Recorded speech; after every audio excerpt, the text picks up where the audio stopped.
ಡೆಲ್ಲಿಯಿಂದ ನಾನು ಏನೇನು ಹೇಳಬೇಕೋ ಹೇಳಿದ್ದೀನಿ. ಅದೆಲ್ಲ ಇವಾಗ ಹೇಳೋವಂಥದ್ದಲ್ಲ. ನನಗೆ ಸಮಾಧಾನ ಆಗಿದೆ. ಬಾಕಿದ್ದನ್ನೆಲ್ಲ ಅವ್ರು ಸರಿಪಡಿಸ್ತೀನಿ ಅನ್ನೋ ಸೂಚನೆಯನ್ನು ಕೊಟ್ಟಿದ್ದಾರೆ. ಸಮಾಧಾನಕರವಾದ ಮಾತನ್ನು ಹೇಳಿದ್ದಾರೆ. ಕಾದು ನೋಡ್ತೀನಿ.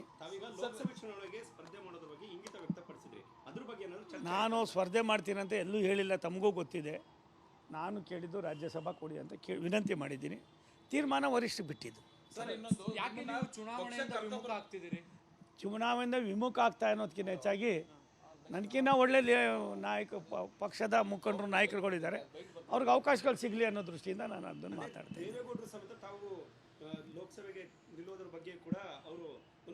ಅಲ್ಲ, ಎಲ್ಲವನ್ನು ಕೂಡ ನಾನು ಇವಾಗ ಮಾತನಾಡೋಕ್ಕಾಗೋದಿಲ್ಲ. ದೇವೇಗೌಡರು ಸಾಹೇಬರು ನಮ್ಮ ಅವರು ಈ ರಾಷ್ಟ್ರದ ಮಾಜಿ ಪ್ರಧಾನಿಗಳು. ಅವ್ರ ಬಗ್ಗೆ ನಮ್ಗೆ ಅಪಾರವಾದ ಗೌರವ ಮತ್ತು ಅವ್ರ ಗರಡಿಯಲ್ಲೇ ನಾನು ಬೆಳೆದವನು. ಅಮಿತ್ ಶಾಜಿಯವರು ಇವತ್ತಿನ ಅವರ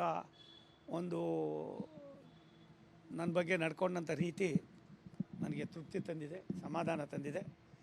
ನಾನು ನಿಜವಾಗ್ಲೂ ಕೂಡ ಒಳ್ಳೆಯವ್ರ ಜೊತೆಯಲ್ಲಿ ಒಳ್ಳೆ ಪಕ್ಷದಲ್ಲಿ ಇದ್ದೀನಿ ಅನ್ನುವ ಆಶಾಭಾವನೆ ಇಲ್ಲ. ಅದು ಎಷ್ಟು ಮಟ್ಟಿಗೆ ಸಂಕಲ್ಪ ಆಯಿತು ಅಂದರೆ ಹೇಳೋಕ್ಕೆ ಸಾಧ್ಯ ಇಲ್ಲ. ನಾನು ಅದಕ್ಕೋಸ್ಕರವಾಗಿ ಅಮಿತ್ ಶಾ ಅವ್ರನ್ನ ಅಭಿನಂದಿಸ್ತೀನಿ. ಸರ್, ಇನ್ನೊಂದು, ನಿಮ್ಮನ್ನು ಲೋಕಸಭಾ ಅಭ್ಯರ್ಥಿಯನ್ನು ಮಾಡಲೇಬೇಕು ಅಂತ ಬಸವರಾಜ್ ಅವರು ಹೋರಾಟವನ್ನು ಮಾಡ್ತಿದ್ದಾರೆ. ಅದೆಲ್ಲ ಹೈಕಮಾಂಡು ಮತ್ತೊಬ್ಬರೆಲ್ಲ ಕುಳಿತುಕೊಂಡು ತೀರ್ಮಾನ ಮಾಡ್ತಾರೆ. ಮುಂದಿನ ದಿನಗಳು ಯಾವ್ಯಾವ ರೀತಿ ಬರ್ತಾವೋ ಅದಾಗ್ತದೆ. ನಾನು ತಮಗೆ ಒಂದು ಮಾತು ಹೇಳ್ತೀನಿ. ನಂದು ಏನಿತ್ತು ಇವತ್ತು ನನ್ನ ಅಂತರಾಳದ ಭಾವನೆಗಳನ್ನು ತಿಳಿಸಿದ್ದೀನಿ. ಅದಕ್ಕೆ ಹೈಕಮಾಂಡು ಕೂಡ ಸ್ಪಂದಿಸಿದೆ.